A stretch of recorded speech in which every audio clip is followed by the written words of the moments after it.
السلام عليكم ورحمة الله وبركاته. الحمد لله رب العالمين،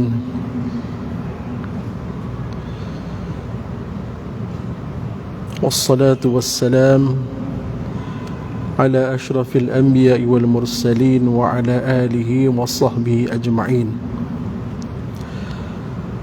الحمد لله رب العالمين، والصلاة والسلام على المبعوث رحمة للعالمين محمد الهادي الأمين وعلى آله الطاهرين الطيبين وأصحابه الغر الميامين ومن تبعهم بإحسان إلى يوم الدين، يوم لا ينفع مال ولا بنون إلا من أتى الله بقلب سليم. اللهم أخرجنا من ظلمات الوهم وأكرمنا بنور الفهم وافتح علينا بمعرفة العلم وحسن أخلاقنا بالحلم واجعلنا ممن يستمعون القول فيتبعون أحسنه. وبعد. Tuan-tuan, puan-puan, sidang jemaah yang dirahmati Allah Subhanahu wa taala sekalian, menyambung lagi siri kuliah kita pada tahun ini, tahun baru ini. Marilah sama-sama kita mengulang kaji sekejap beberapa hukum hakam berkaitan dengan ilmu fiqh, penjelasan isu semasa yang dikeluarkan oleh pejabat mufti wilayah persekutuan. InsyaAllah pada malam ini kita akan cuba mengulang kaji sekejap. Mungkin kita dah belajar, tapi kita ulang kaji beberapa hukum hakam, beberapa isu yang boleh kita ambil dalam kesempatan ini untuk kita memantapkan kefahaman kita terhadap ilmu agama, dan dalam masa yang sama memantapkan amalan kita, iman kita kepada Allah Subhanahu wa taala. Tuan-tuan, puan-puan yang rahmati Allah taala sekalian, yang pertama, elok sangat awal tahun baru. Malam ni pula malam Rejab, Syaban, lepas ni Ramadan, dekat Ramadan dah. Kalau muslimat ganti puasa dah belum tu, nak dekat Ramadan. Ada satu perkara yang mungkin kita boleh ulang kaji sekejap berkaitan dengan zikrullah, berzikir kepada Allah Subhanahu wa taala. Zikrullah. Zikir ini, sebagaimana yang kita ketahui semua, merupakan suatu tuntutan agama yang perlu kita buat. Namanya Muslim kena berzikir. Allah Ta'ala berfirman dalam surah Al-Ahzab ayat 41 kan, a'udzubillahi minasyaitanir rajim, ya ayyuhalladzina amanu dzkurullaha dzikran katsira wasabbihuhu bukratan wa asila. Ya ayyuhalladzina amanu dzkurullaha dzikran katsira wasabbihuhu bukratan wa asila. Ayat ringkas tapi pengertian dia mendalam. Allah Ta'ala beritahu, wahai orang-orang beriman, udhkurullah, kena berzikir, ingat Allah Ta'ala, sebutlah nama Allah dengan sebutan dan ingatan yang sebanyak-banyaknya. Kena sebut. Zikran pun satu. Kalau kita belajar bahasa Arab kan, zikran dia panggil maf'ul mutlaq. Udhkurullah tu lafzalah sebagai maf'ulun bih, zikran sebagai maf'ul mutlaq kita belajar. Kathiran tu, itu ulama panjang cerita, nak kata sifat boleh, nak kata hal kepada udhkurullah pun boleh. Apapun berzikir Allah Ta'ala kena banyak-banyak, kena banyak, tak boleh sikit, tak boleh sederhana dan tak boleh tidak ada langsung, kena banyak. Wasabbihuhu bukratan wa asila, dan bertasbihlah kepadanya pada waktu pagi dan juga pada waktu petang.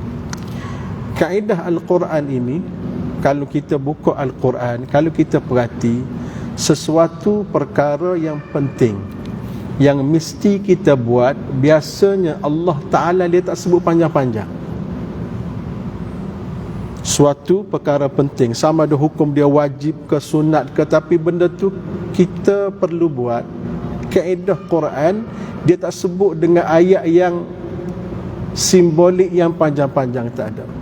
Dia ayat straightforward, udhkurullaha, ingat kepada Allah. Cuma dia tambah zikran kathira, dengan ingatan yang banyak-banyak. Maknanya orang yang memahami, yang membaca Al-Quran, dia faham Al-Quran. Oh, dia kata kita sebagai orang yang nama bin ataupun binti ni, tak kira lah kita orang bandar, orang kampung, orang belajar, tak belajar, kaya, miskin, hidup di mana sekalipun, mesti ingat Allah Ta'ala banyak-banyak. Menarik lagi, Nabi pernah buat perumpamaan. Nabi SAW dalam hadis Muslim, tak ingat salah, Nabi pernah buat perumpamaan di antara orang yang berzikir dengan orang yang tak berzikir, orang yang ingat Allah Ta'ala dengan orang tak ingat Allah Ta'ala. Nabi buat perumpamaan, Nabi kata, mathalul bait alladhi yudhkaru Allahu fi wal bait alladhi la yudhkaru Allahu fi mathalu al hayy wal mayyit. Nabi kata, bandingan sebuah rumah yang sentiasa hidup dengan zikir Allah Ta'ala, yang sentiasa bergema dengan zikir kepada Allah Ta'ala, dengan sebuah rumah yang langsung tak pernah baca Quran, berzikir pun tidak, sembahyang Jumaat lagi malas, nak baca Quran pun malas, nak didik anak-anak, nak suruh zikir pun tak ada. Rumah tu kita sebut, mungkin rumah tu sibuk dengan siaran TV yang berpanjangan sebagai contoh, tak ada langsung ingat pada Allah Ta'ala. Nabi kata bandingan dia macam orang mati dengan orang hidup. Jelas Nabi sebut. Bandingan rumah yang sentiasa hidup, sentiasa segar, basah dengan zikir, ingat kepada Allah Ta'ala, sama ada bersolatnya, belajar agamanya, bertadarusnya, berzikir sebagainya, dengan rumah penghuni dia tak pernah langsung ingat pada Allah Ta'ala, macamlah orang mati dengan orang hidup. Jauh kan beza kan, orang mati dengan orang hidup. Orang mati tak boleh buat apa-apa, tak bernyawa, tak ada fungsi. Kita sentuh dia pun dia tak boleh bergerak, kita sepak pun contohlah kan, tak boleh buat apa-apa, langsung tak ada fungsi, kosong. Itulah bandingan kalau rumah kita langsung tidak ada gema zikir kepada Allah Ta'ala, macam mana? Dahsyat sekali, memang dahsyat. Perumpamaan yang ini, bandingan ini, kiasan ini menyebabkan kita semua terfikir betapa pentingnya dan perlunya kita ingat kepada Allah Subhanahu wa Ta'ala. Cuma yang nak disebutkan di sini, terkadang-kadang ada silap faham berlaku dalam makna berzikir. Ini kita dah sebut. Ada silap faham yang berlaku dalam masyarakat kita tentang konsep berzikir ini sendiri.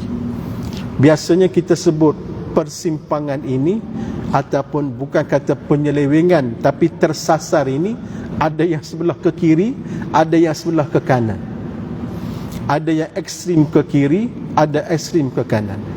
Kita sebut pandangan tersasar berkenaan dengan konsep berzikir ini, kalau ke kiri ini kita sebut sebagaimana ajaran-ajaran sesat. Ajaran-ajaran sesat kebanyakannya suka sangat memanipulasikan, manipulate konsep berzikir ini.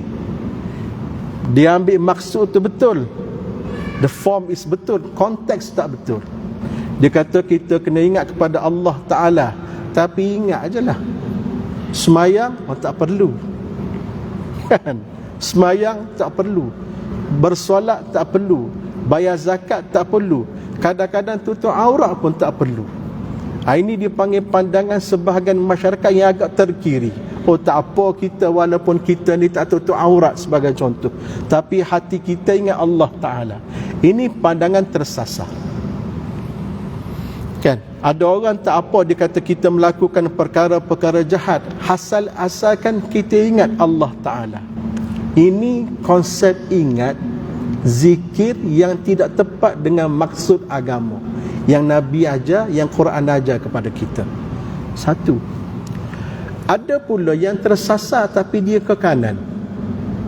Okay, kita sebutlah, kita istilah ke kanan kiri itu supaya dapat mudah faham sikit, sebab nanti kita akan berada di tengah-tengah. Kalau yang ke kanan ni dia terlalu berzikir sangat sampaikan lupa dengan tanggungjawab dan juga perkara-perkara yang perlu dilakukan dalam kehidupan dia. Dia nak berzikir sahaja. Kalau baca Quran, dia nak baca Quran semata-mata. Bahkan ada sikap melampau, dia kata kita perlu habiskan hari ni 10,000 zikir. Ada bilangan-bilangan tertentu yang tak pernah kitab-kitab fiqh sebut tertentu. Mesti habiskan, hari ni mesti 10,000, hari ni mesti habiskan 50,000. Ini dia panggil pandangan yang sebelah kanan, yang sebenarnya baik, cuma dia tersasar sedikit. Jadi elok sangat kita cuba merenung, kita buka balik kitab fiqh kita, apakah maksud zikir yang sebenar. Okey, pertama sekali kita cuba jelaskan dalam 2, 3, 4 poin. Pertama sekali sebutan zikir, dia ada az-zikru dalam bahasa Arab, lughatan dia ada az-zikru dengan az-zukru, zal baris bawah dengan zal baris di atas. الذكر ini ذكر يذكر ذكرا وذكرا قال الكسائي الذكر باللسان ضد الإنصات ذاله مكسورة وبقلب ضد النسيان وذاله مضمومة. Kata ulama Al-Kisai, kata dia kata sebutan zikir ni ada dua, satu zikir, satu zukir. Dia kalau az-zikru ni, kalau bagi bawah ni dia panggil ingatan dengan kita sebut dengan mulut. Macam kita sebut subhanallah, subhanallah kan mulut. Lawan dia diam. Satu lagi ingatan dengan hati, dalam hati. Okey. Ni dia panggil az-zukru.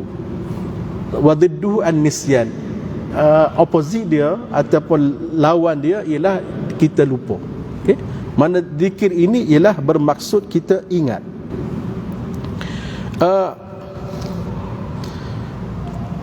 Apapun, apabila kita mengkaji dari sudut istilah literal dalam bahasa Arab, zikir ini kita faham dia bukan semata-mata ingat, tapi dia panggil teringat.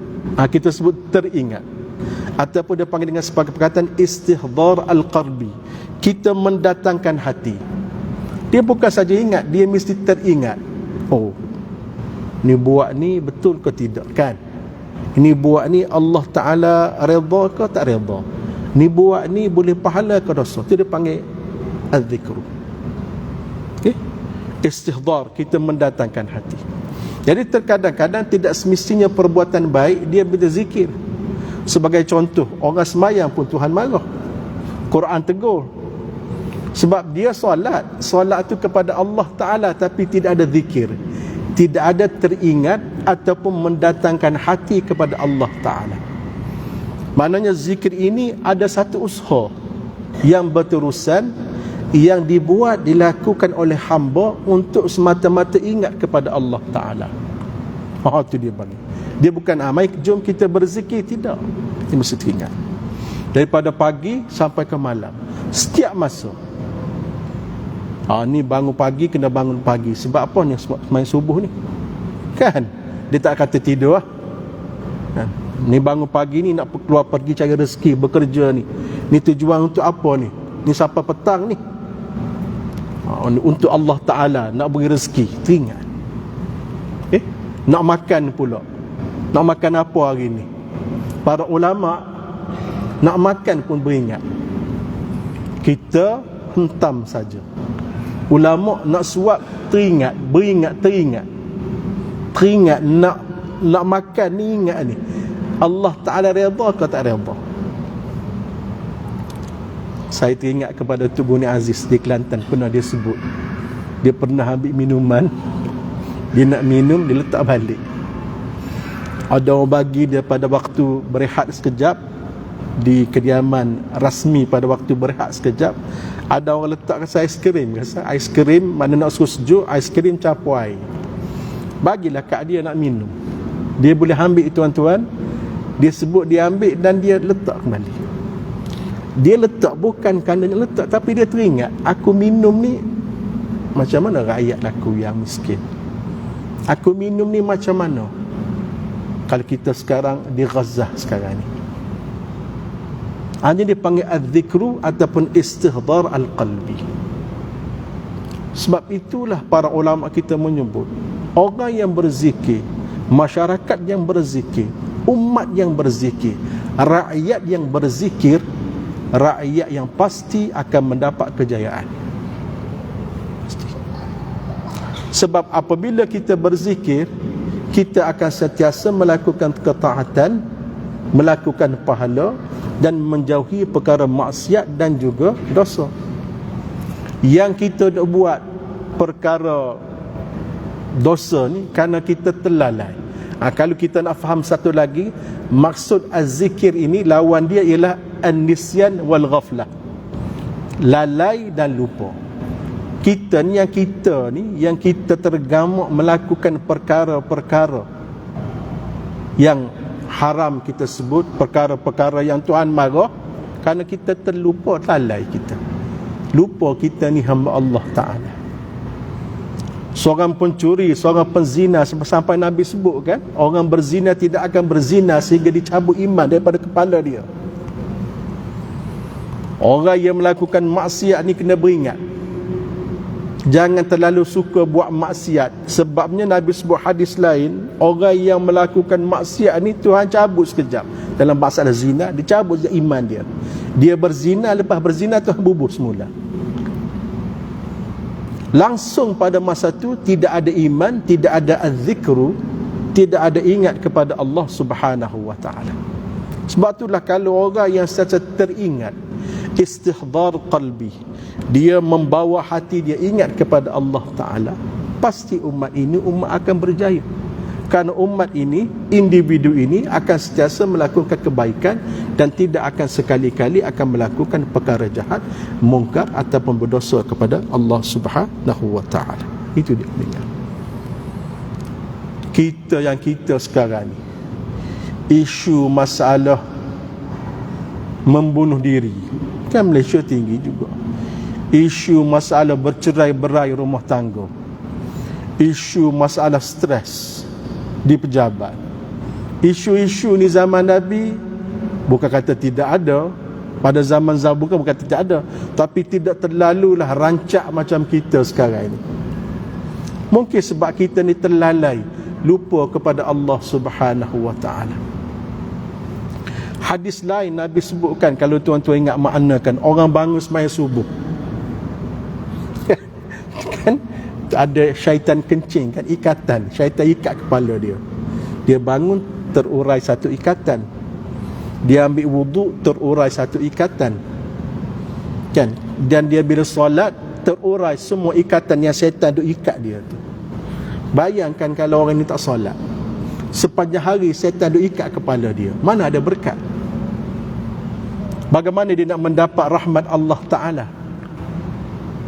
Nabi sebut bandingan, dia sebut psikologi Islam.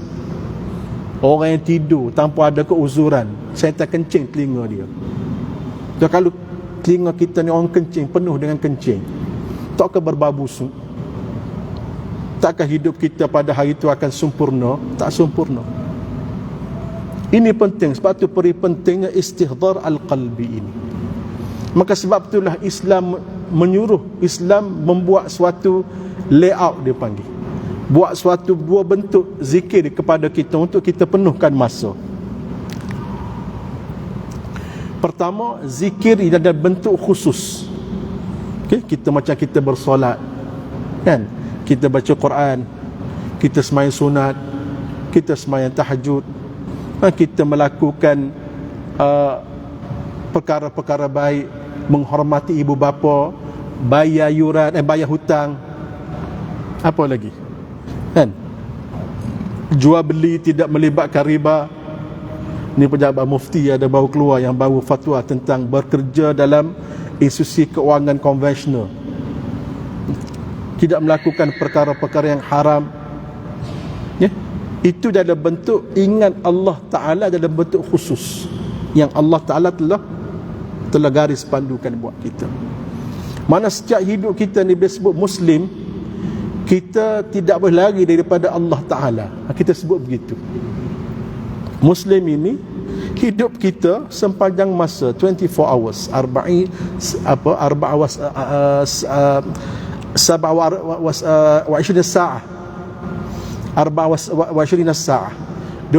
jam kita hidup kita sentiasa tak lari daripada Allah Ta'ala. Kalau kita lari, kita sengaja lari, kita sengaja lupa kepada Allah Ta'ala, kita sengaja lalai daripada Allah Ta'ala. Sebab hukum fiqh mengikat kita 24 masa, daripada pagi sampai ke malam. Nak tidur malam pun ada doa, nak tidur malam pun ada nawaitu. Kan tidur malam ni, pagi esok ni nak bangun sembahyang subuh ni, nak bangun sembahyang tahajud. Masa mana kita tidak boleh lari daripada ingat kepada Allah Ta'ala. Yang kedua, zikir dalam bentuk umum. Zikir dalam bentuk umum, yang kita panggil sebagai zikir-zikir yang kita bertasbih, yang kita bertahmid, yang kita baca Quran, kan, yang kita sebut subhanallah setiap masa.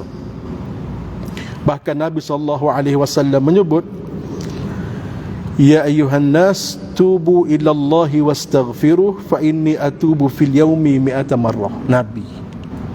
Nabi kata, wahai manusia, bertaubatlah kamu semua kepada Allah Ta'ala. Semua taubat, tak kira ustaz tak ustaz, tak kira kaki masjid, tak kira AJK masjid, tak kira orang awam. Nabi kata semua kena bertawab kepada Allah Ta'ala.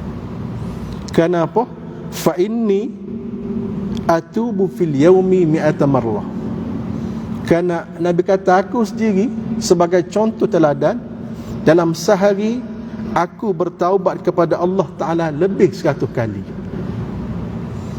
Nabi bertaubat. Paling kurang kita sebut istighfar. Istighfar sebutan dengan mulut, manifestasi kita nak kembali kepada Allah Ta'ala. Takut ada benda-benda kita buat tidak kena dengan kehendak Allah Ta'ala. Nabi berapa kali? 100 kali sehari. Tuan-tuan bayanglah, 100 kali bagi 24 jam. Katalah bagilah tolaklah 8 jam tidur, contoh kan, 12 jam, 16 jam. Bagi satu hari, berapa kali Nabi ingat kepada Allah? Nabi teringat kepada Allah Ta'ala. Maka kalau Nabi sendiri begitu sekali teringat kepada Allah Ta'ala, maka apatah lagi kita. Bukan kata kita mesti nak challenge Nabi sampai 100, nak compete Nabi sampai 100 kali, tapi peri pentingnya kita teringat kepada Allah Ta'ala. Hari ini orang sanggup melakukan kejahatan, dia terlupa Allah Ta'ala. Dia tak teringat, dia tidak istihdar, dia tidak berzikir kepada Allah Ta'ala. Itu punca utama. Inilah kalau pencuri,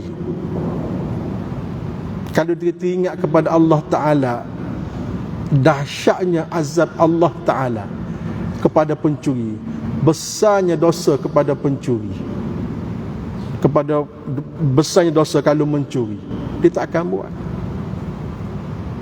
Orang yang nak menzalimi orang, kalau dia tahu bahawasanya 3 doa yang Tuhan tak akan tolak orang zalim, orang dizalimi, Tuhan tak akan tolak doa ni. Orang yang nak buat zalim pun dia tak akan tergamak nak melakukan kezaliman, kerana teringat kepada Allah Ta'ala. Jadi inilah dia panggil konsep zikir yang sebenar, yang perlu ada dalam kehidupan kita sebagai orang Islam. Dan berkenaan dengan zikir ini, ulama kita menyebut, kalau tubuh kita, anggota zahir kita perlu kepada makanan, ni sebagai satu nota tambahan kefahaman, kan, disebut kalau anggota zahir kita, macam perut kita kena makan, paru-paru kita kena sedut udara untuk hidup. Tak ada udara kita tak boleh hidup. Darah kita perlukan kepada air, maka hati juga perlu kepada makanan, iaitu dah zikir kepada Allah Ta'ala. Hati dia tak boleh dengan minum air, dia tidak boleh masuk dengan makanan yang sedap-sedap. Okay? Hati dia tak masuk dengan udara, tapi hati dia masuk dengan zikir kepada Allah Ta'ala. Sebagaimana manusia, kalau dia lapar, kita kan bila kita lapar kan, 1001 benda kita jadi. Harimau lah, singa, lapar punya pasal. Boleh jadi apa saja. Maka hati begitu juga lagi dahsyat kalau dia lapar. Hati ni kalau dia lapar, lagi dahsyat, lebih teruk daripada perut yang lapar. Dia sanggup melakukan apa sahaja asalkan dapat memuaskan hati dia buat sementara, walaupun perkara itu bercanggah dengan kehendak Allah Ta'ala. Orang yang hati dia lapar, dia sanggup melakukan perkara-perkara maksiat. Dan kita tengok, kita boleh perhati, contoh paling mudah macam keganasan rumah tangga. Okay? Dalam banyak kajian, keganasan rumah tangga ni puncanya ialah kerana tidak ada solat. Suami pun tak solat, bini pun tak solat. Tak solat. Maknanya boleh gambar rumah tangga ni macam mana dia punya kerukunan dia kalau tak solat. Suami tak solat, usahakan kata nak berjemaah, suami pun tak solat, bini pun tak solat. Maka ini hati-hati yang lapar. Maka hati-hati yang lapar ini Allah Ta'ala telah tunjukkan bagaimana akibat yang akan berlaku. Banyak rumah tangga runtuh, berlaku penceraian, akibatnya kerana hati yang lapar. Maka kalau tuan-tuan nak pastikan hidup tuan-tuan tenang, pastikan cukup makanan diberi kepada hati kita dengan banyak berzikir kepada Allah Subhanahu wa Ta'ala. Dan kalau kita tanya tak, apakah selain pada solat yang wajib kita kena buat, kita kena puasa Ramadan, kita kena pergi haji, kita kena bayar zakat, apa lagi amalan zikir yang terbaik yang boleh kita buat? Okay?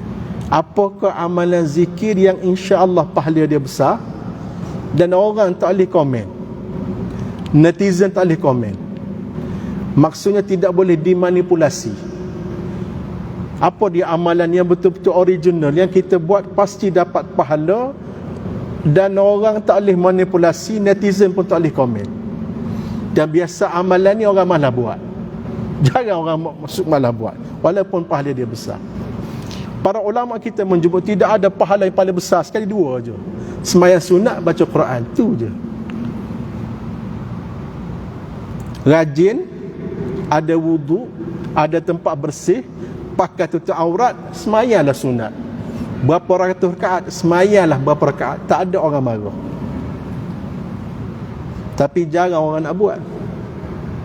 Orang jarang nak buat sembahyang sunat. Sembahyang wajib pun kadang-kadang susah. Yang kedua, baca Quran. Quran ni satu huruf tu, bukan satu perkataan, satu huruf tu berapa gandaan pahala dia. Tapi jarang orang nak buat, dan jarang orang nak anjurkan majlis baca Quran beramai-ramai. Ada Quran perdana? Tak ada. Quran lah sebenarnya. Ada masa buka Quran, ada masa buka Quran. Sebab tu ulama dia sebut sampai khatam, satu hari satu Quran boleh khatam. Ada 3-4 hari sekali khatam Quran. Kita setahun nak khatam Quran pun tak boleh. Ini pahala yang besar. Man syaghalahu al-Quran wa dhikri an mas'alati a'taitu afdala ma'ati as-sa'ilin. Hadis tak apa kuat. Nabi sebut man syaghalahu al-Quran, siapa-siapa sibuk baca Quran, wa dhikri an mas'alati, dia baca Quran sibuk tu siapa dia terlupa nak berdoa dengan Tuhan. Dia galik, kata panggil galik ya, seronok dengan baca Quran, siapa dia terlupa nak minta dengan Tuhan. Ya Allah, hari ni duit tak ada, ya Allah. Ya Allah, hari ni makanan tak ada, ya Allah. Ya Allah, hari ni anak sekolah, ya Allah. Dia terlupa nak minta. Tuhan kata a'taituhu afdala ma'atis sa'ilin, aku pasti akan beri kepada dia lebih daripada orang duk minta-minta berdoa kepada aku. Hasil kerana pegang Quran. Tapi jaranglah orang nak baca Quran. Orang lebih suka buat dengan zikir-zikir yang lain, yang kadang-kadang kita rasa macam keterlaluan. kena habiskan 10,000 sehari, kena habiskan bilangan lah 10,000 dan sebagainya. Baca Quran, ambil Quran baca. Sekarang ni masalah Quran tak masalah, masing-masing ada handphone kan. Ada handphone ni, dalam handphone ni macam-macam apps, macam-macam pelbagai apps ada Quran, boleh buka. Dan pejabat mufti beritahu Quran dalam apps bukan Quran macam mushaf. Mana kalau kita masuk bilik air boleh bawa masuk sekali. Cuma jangan duduk pula buka Quran dalam masjid, dalam bilik air, itu tak boleh lah. Tapi tidak ada masalah, asalkan tutup apps, boleh bubar dalam poket, boleh masuk bilik air. Kerana Quran ni mushaf ni dia mesti tertulis. Kalau berekod macam kaset, dia tidak panggil sebagai mushaf, walaupun cukup 30 juzuk dia. Sebagaimana juga app software Quran ini. Buka, baca. Berhenti sekejap kat mana ke, baca Quran. Sampai office sekejap, baca Quran. Tengah hari baca Quran. Banyak mana terserah lah. Nak baca satu ayat pun tak apa, cukup. Tapi yang tu pun orang tak mampu nak buat. Sebab itulah para ulama kita menyebut tidak ada satu amalan original yang sebenarnya yang pahala paling banyak dan penting untuk kita berzikir dua: sembahyang sunat dengan kita banyak membaca Al-Quran. Jadi mudah-mudahanlah sedikit pencerahan berkenaan dengan zikir ini akan memberi suatu kefahaman kepada kita untuk kita melaksanakan ibadah dengan sebaik mungkin. Saya ada 2-3 lagi tajuk, tapi mungkin tak sempat ku, ada masalah kita nak bincangkan masalah kahwin kontrak ni. Isu terbaru ni kahwin kontrak, minta maaf lah kalau ada sahabat-sahabat kita luar negara ni kan, orang perempuan Melayu kahwin dengan Bangla. Janda anak dara tua beralih memilih lelaki asing sebagai pasangan bagi mengelak stigma masih tidak berkahwin. Dikatakan wanita ini majoritinya stabil dari segi keuangan, akan menawarkan kepada bakal pasangan mereka allowance bulanan. Suami boleh allowance bulanan, tempat tinggal, ada kereta, motosikal serta peluang perniagaan. Orang kata cuci tangan, suami masuk cuci tangannya. Ganjaran ini ada kalanya sebahagian daripada perjanjian perkahwinan yang dikenali sebagai perkahwinan kontrak. Apabila pasangan secara tidak rasmi berjanji untuk kekal berkahwin bagi tempoh tertentu sehingga 5 tahun, lepas tu kena berpisah. Ada budaya sekarang ni kahwin kontrak. Pejabat mufti memandang serius perkara ini, semua secara jelas, masa tidak sempat, beringat perkahwinan bukan nafsu semata-mata. Perkahwinan merupakan sebuah institusi. Kita bercakap tentang suami, tentang ayah, mak, anak dan juga keturunan. Sekira-kira runtuhnya institusi keluarga, dia boleh menghancurkan dan memporak-perandakan sesebuah negara.